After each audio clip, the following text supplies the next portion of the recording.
Discrete frequency table किस तरह से कंस्ट्रक्ट होता है जी? इसके लिए हमें डिस्क्रीट जो है वेरिएबल्स चाहिए होंगे, यानी हमें गैर मुसलसल जो है वो मवाद चाहिए होगा, डाटा चाहिए होगा। जैसे अगर हम इसमें देखें तो हमारे पास जो वैल्यूज़ आ रही हैं वो डिस्क्रीट हैं, और बिल्कुल इसी तरह जैसा कॉइन को हम टॉस करते हैं तो उसमें हेड या टेल आता है, यानी बिल्कुल एक गैर मुसलसल एक हमारे पास वैल्यू आती है। तो इस तरह से एक एक्सपेरिमेंट परफॉर्म किया गया है, और एक एक्सपेरिमेंट में एक कॉइन को 5 दफ़ा टॉस किया गया है, और फिर वो एक एक्सपेरिमेंट कंप्लीट हुआ। और इस तरह से हमने देखा कि एक जैसा फर्स्ट एक्सपेरिमेंट की अगर मैं बात करूं तो इसमें 5 दफ़ा कॉइन टॉस किया गया, और उसमें से 3 टाइम्स जो है वो हेड आया है, 3 दफ़ा हेड आया तो हमने 3 लिखा। इसी तरह ये 20 एक्सपेरिमेंट्स का जो रिज़ल्ट है वो यहाँ पर हमने लिखा हुआ। अब हम इसका टेबल किस तरह से बनाएंगे इसको समझते हैं जी। इसको किस तरह से हम ग्रुप जो है वो डाटा की शेप में कन्वर्ट करेंगे, इसके लिए मैंने यहाँ पर एक फॉर्मेट सा जो है वो कॉपी किया जी। आप देख सकते हैं इसमें फ्रीक्वेंसी डिस्ट्रीब्यूशन ऑफ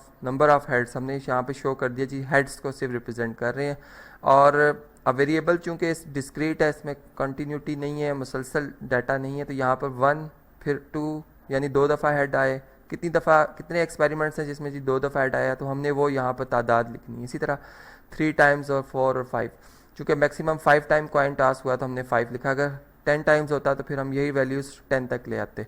अब चलें जी काउंट करते हैं। सबसे पहले हम देखते हैं कि 1 टाइम हेड कितनी दफ़ा आया है। यहाँ पे अगर आप देखें तो ये हमारे पास 1 हमने यहाँ से नोट किया, 1 एक दफ़ा आया हमारे पास, फिर 2 3 हमने देखा कि 3 टाइम्स जो है वो 1 आया, यानी 3 ऐसे एक्सपेरिमेंट्स थे जिसमें कि हेड एक दफ़ा आया, तो यहाँ पर हमने 3 मार्क्स लगा दिए। इसी तरह अब हम देखते हैं कि जी 2 हेड्स कितने एक्सपेरिमेंट में आए हैं। जैसा यहाँ पर first experiment, second, third, fourth, fifth है, 6 7 एंड 8, यानी 8 एक्सपेरिमेंट ऐसे हैं जिनमें कि हमारे पास 2 दफ़ा हेड आया। तो यहाँ पर हम लिखेंगे 1 2 3 4, ये 5, फिर सा 1 2 3, तो ये काउंट करेंगे तो ये 8 पूरे हो जाते हैं। इसी तरह अब हम देखते हैं जी 3 टाइम्स हेड कितनी दफ़ा आया है। तो यहाँ पर 1 2 3 4 5 दफ़ा आया जी। तो यहाँ पर हमने इस 5 लाइंस भी लगानी है, 4 और ये हमारे पास 5। इसी तरह अब हम देखते हैं जी कि 4 टाइम्स हेड कितनी दफ़ा आया जी। यहाँ पर देखें अगर 1 2 3 टाइम्स आया, तो यहाँ पर हम लिखेंगे 3 और काउंट भी कर लेंगे 1 2 एंड 3।